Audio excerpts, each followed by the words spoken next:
So one of the questions I had in a community post about what I should cover next was what type of character builds do I try to do for Chronicles of Darkness?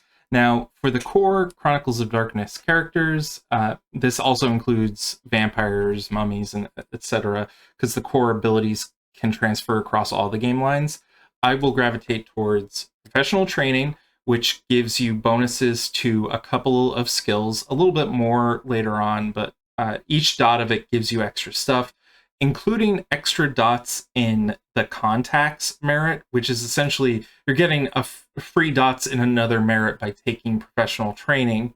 And if you're taking firearms as one of your skills for professional training, say you're a police officer or detective or a soldier, you will get 9 again quality on your firearm attacks, which is amazing. And if you get it up to professional training 5, you will be getting the rote ability if you spend a willpower on your roll using that skill. Striking looks is also really great. It makes you either being very beautiful or very like sinister or like intimidating.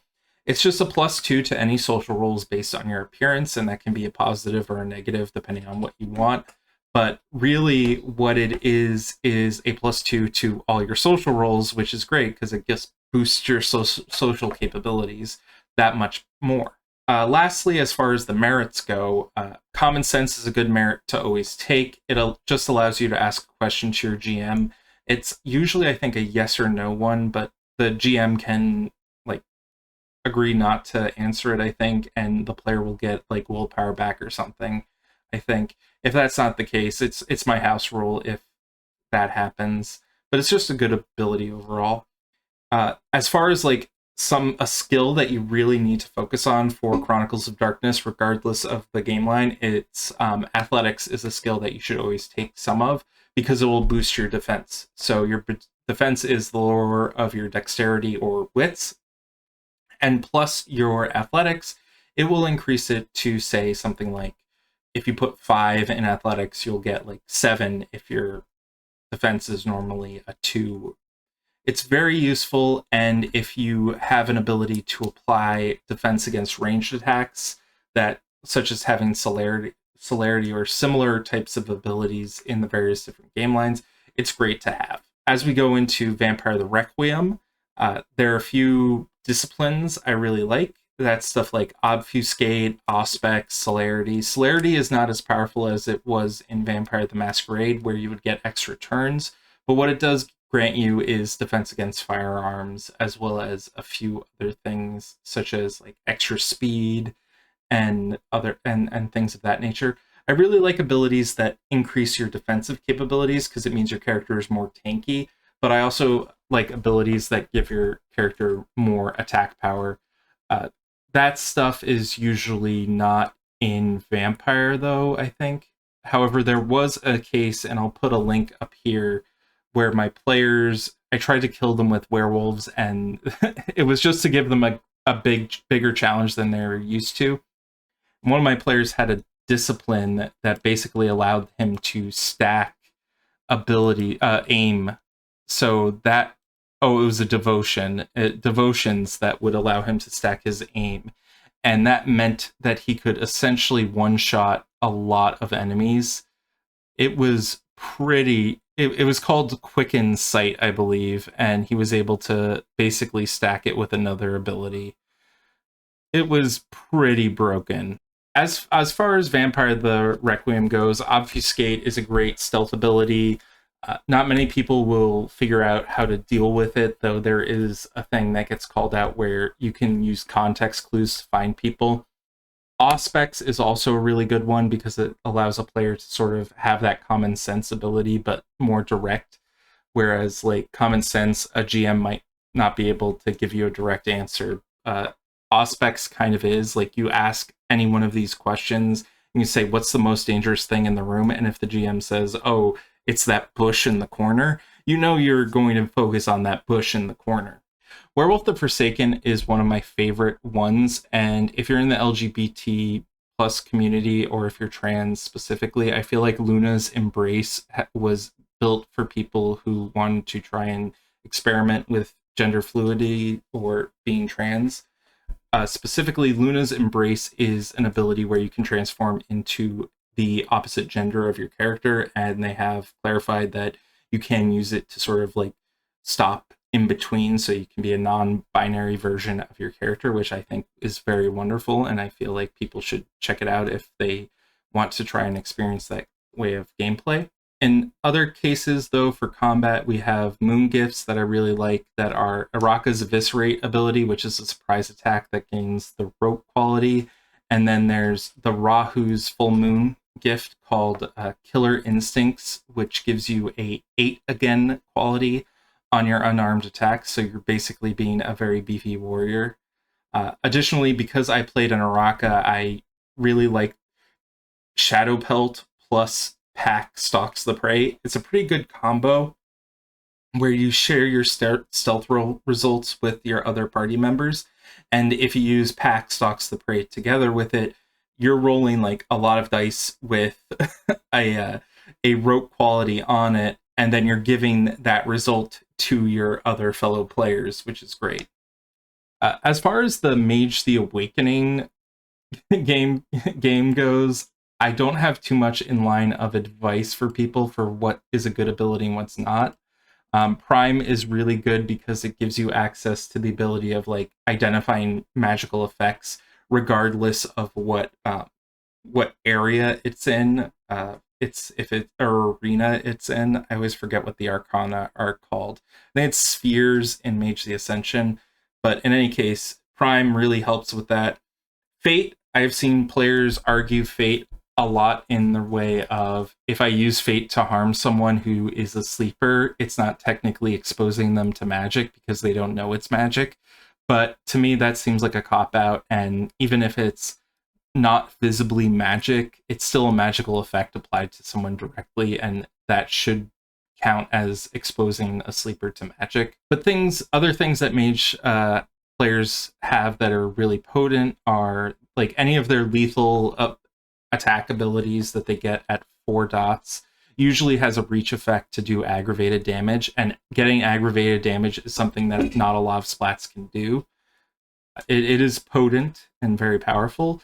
Additionally, if you're looking for a good invisibility spell, there are a couple in Mage that are just super powerful, because whereas I said before in Vampire the Requiem, there's like the context clues to try and track someone who's invisible, Mage the Awakening has some like additional effects that people will argue is you can't be tracked if you're using this, because the mage can just eliminate the context clues in some regards, which is kind of like this is the reason I kind of have issues with Mage, is because when I've played with certain people, they've always argued the niche rule calls for these.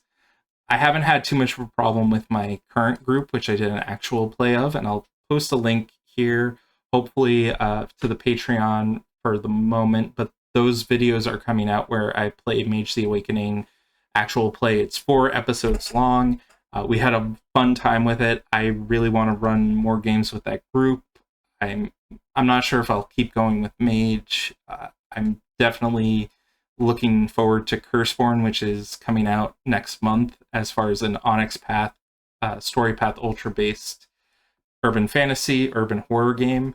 So I'm really excited for that, and announcing here for the first time that I will be focusing on Curseborn for the entire month of October. I might throw in a few videos here and there that aren't Curseborn related, but for the most part, I am expecting to just be covering that game. It's one of my favorite things to be covering, honestly, right now, because I'm just excited for the new thing coming out. Any case, we just did Mage the Awakening for what I think is a really good thing, really good abilities to check out. For Promethean the Created, I don't have too many abilities because I haven't played it myself, but I have seen people use a bunch of good abilities from the Electrification School, or Electrification Transmutation. These are the abilities that allow you to basically throw electricity at people. Arc gives you the ability Spark, which basically is a dexterity plus athletics plus Azoth ability where you can just throw lightning at people. If you upgrade it to Divine Lightning, it becomes 3 aggravated on a success, but then additional damage is applied as lethal, which isn't too powerful, but it is definitely one of the more powerful abilities you have access to in Promethean. So that's why I choose that as one of my favorites. Also, if you're going to do something like Disquietism is really good because a lot of Promethean characters have this thing where if they talk to mortals for too long, they generate disquiet, which causes people to hate them or want to kill them for various different reasons, depending on your lineage. It's really good to have disquietism because it allows you to redirect that anger or wanting to kill someone to a different person.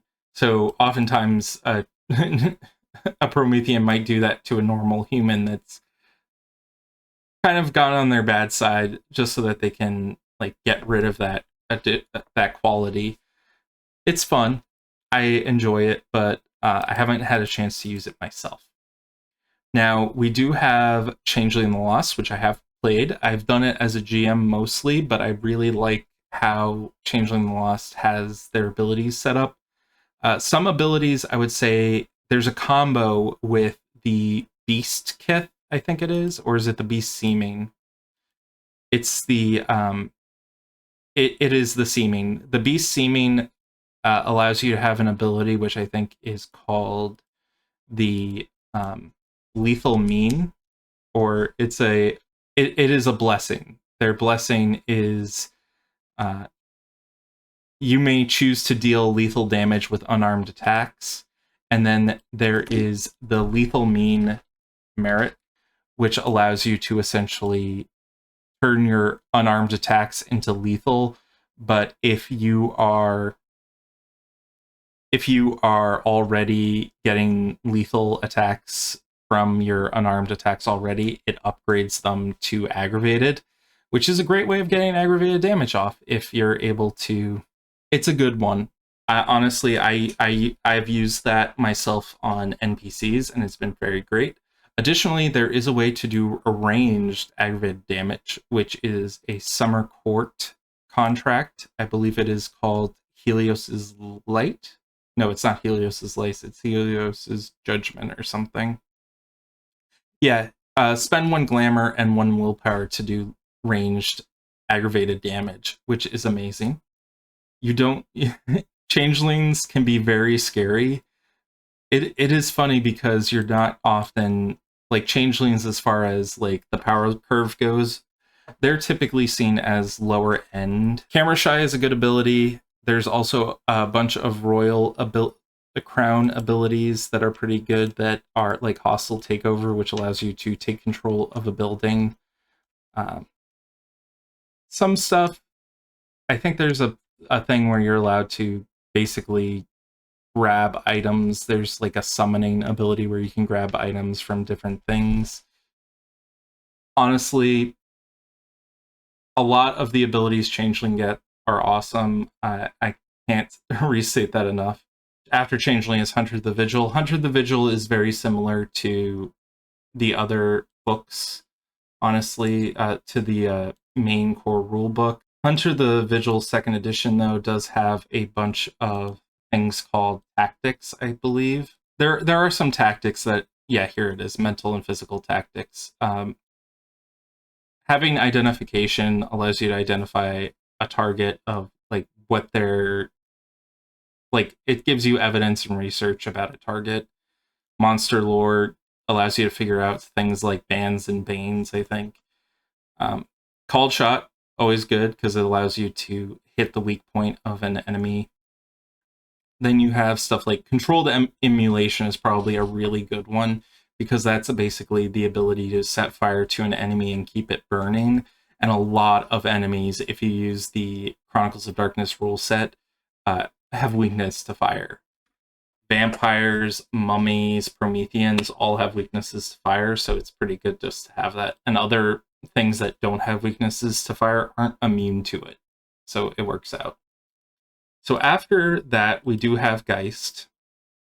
Geist has abilities called hauntings or haunts, and the call is the best haunt in my opinion, as well as I've seen a player use the boneyard as a really good one. Basically, the way that Geist abilities work is that it creates a condition that your character has that they can implant on other people or themselves or the area around them. Raise the Boneyard is a really good one because you can turn it into this essential area of effect where you can control and see things in the area around it. It's sort of like hostile takeover for changelings, and it's really good to have. Additionally, if you've upped it to a certain number of dots, you basically become more powerful and you can set laws down there. And if people violate the law, it causes them to be like it causes them to act as if they were someone who broke a law in the lower parts of the underworld in these like cities that the Kerbaloy run. I forget the name. But basically it gives you a bunch of bonuses to attack people who've broken the laws and things of that nature. The call is really good because it gives you a bunch of abilities such as changing your body so that it's more difficult. Like it has claws or something of that nature. I've seen people use it to create weapons. I'm not too certain about it because I don't run Geist on its own typically, but they're fun abilities to have. Next up, we have Mummy the Cursed. Now, Mummy the Cursed, man. If you look at Mummy the Cursed and can't find a powerful ability in it, I don't know what to tell you. I liked running Mummy the Curse. It is one of my favorite game lines to run. Let's just talk about utterances. There's some affinities that are really good. I always like the affinities that give you access to the ability to understand any language, just because I always wish I had that ability. But with Mummy the Curse, specifically for the utterances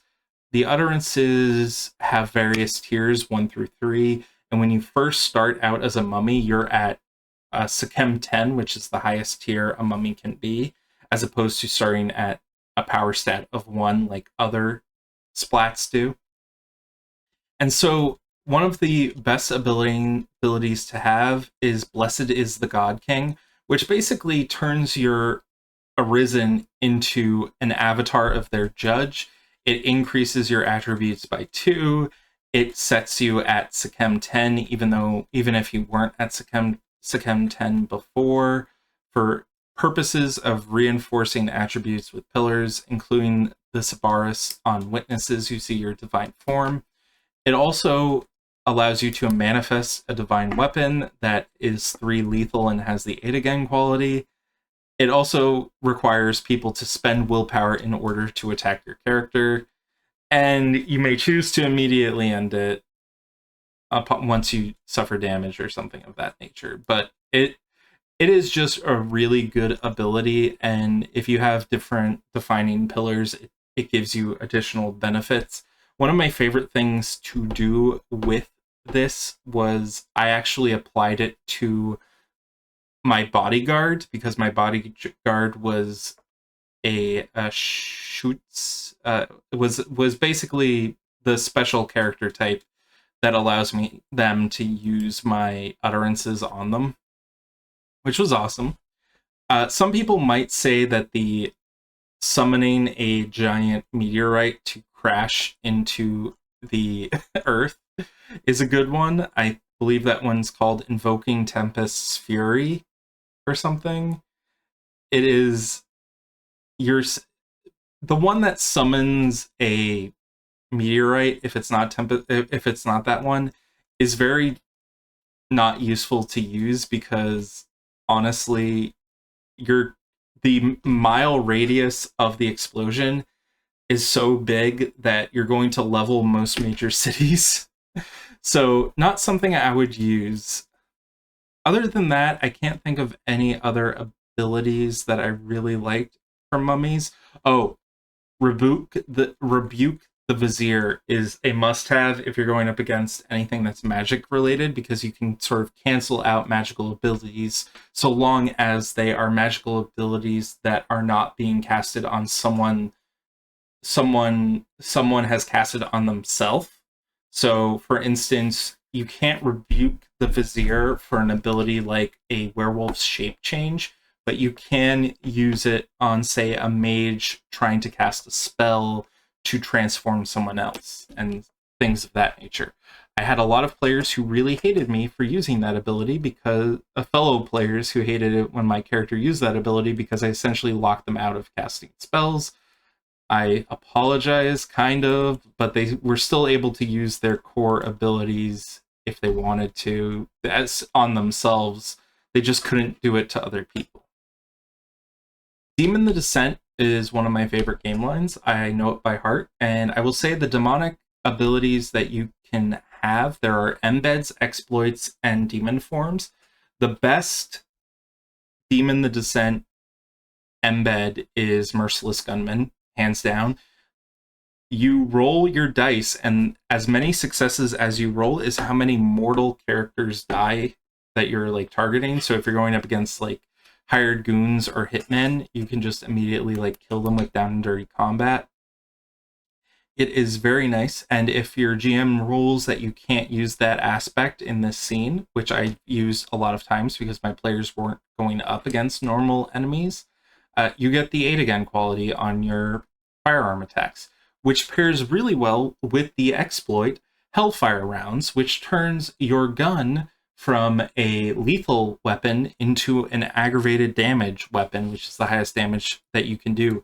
And it is unique in being one of the few times that in the game where you can get ranged aggravated damage, which ranged abilities often ignore defense unless a person has defense against firearms. As far as the demonic form abilities go, there's the Rivet Gun, which is really good. It also combines with the Merciless Gunman and the Hellfire Round thing, and as you'll always have a gun because your arm is actually a gun.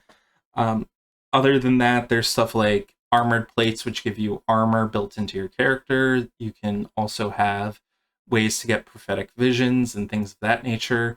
The Word, I believe that's what it's called, is an exploit that is really good because you say one word and whoever hears it or whoever you say it to has to do what you said. So if you say stop, the person has to freeze. If you say sleep, the person has to fall asleep, etc. There are a lot of times where I would argue that if you say sleep and the creature doesn't have the ability to fall asleep, that doesn't work. But that's just me being nitpicky on certain abilities. Next up, we have Beast the Primordial. Beast the Primordial, I haven't run a lot of. Now, there is ways of getting aggravated damage. There are, like, I believe there's there is a special, like, nightmare or something that you get that allows you to do aggravated damage. Oh, there is Dragonfire, which if you spend Satiety, it allows your next attack with Dragonfire to have double its normal rage and inflict aggravated damage at range. It is a combustible thing. It is only for the Eshmaki character type. And additionally, there's Limb from Limb, which is, it makes your next attack inflict aggravated damage in unarmed combat. It seems like Eshmaki get a lot of these like really good aggravated damage abilities. Things to note though with Beasts is additionally they have these merits which are really good. They are called, if I remember correctly, I'm scrolling down here quickly, advanced merits, which are boosted abilities that are essentially you have this merit that is similar to someone else. Like, so there's the fame merit, but then there's the advanced version of the fame merit where not only are you famous, you are supernaturally famous. The Striking Looks version merit, which I had talked about earlier, which is a +2, also has an advanced merit ability, which basically says when your looks apply, you gain the rogue quality to an action in addition to your normal +2 for striking looks, which to me is even more amazing. It adds on to it. We did have a rule in my personal game where we said that striking looks, advanced, or like anything that had the advanced merit in Geist the Primordial was allowed to be taken by any supernatural characters, which was a bit controversial at the time because people said it was the only thing that made beasts unique, or it was one of the things that made beasts unique, and we were diluting the pool by not a lot by taking that away from beasts. But I felt that we didn't have many people playing beasts from the start, so it made sense that we might want to incorporate it into the other character types. Now, I do know Deviant the Renegade is something that people really like to talk about as far as like, how do I play this game? Honestly, there are so many ranked abilities, so like you can get a variation, which is like a special ability for your character ranked 1 through 5 that do crazy things at the 5th level, that any one of these is amazing to do. I have seen people use, there's a thing where you can splinter off part of your body in order to basically take one of your variations and make it separate from your character so that someone else can use it with that body part of yours. It's a little bit crazy, and it's supposed to die after a certain point, but one of my players gave it to a mage and said, oh, the mage should be able to keep it alive indefinitely, even though I can regrow it. And I'm like, no, that's breaking the rules. An ability, though, that if you're playing Deviant the Renegade, you should always have is Lash. Lash is basically your attack. It can be something like a telekinetic force or like a wicked arm thing that you have. I honestly suggest if you do take Lash, you should probably tell your GM what it looks like. But basically, it's a weapon, and you can modify it in a variety of different ways to make it do different things, such as being a blast attack or having caustic damage, to have it do poisoning or fire or be sickening or have a touch ability or any of these other various different things. There are a variety of example melee lashes that they have listed in the book too, which are great. Honestly, you can't go wrong with Lash. It's just a great ability overall. And that's everything I can say about building characters in Chronicles of Darkness. I hope you liked this video, and if you want to check out my Curseborn stuff, I'm going to be doing a whole month of Curseborn, just Curseborn stuff.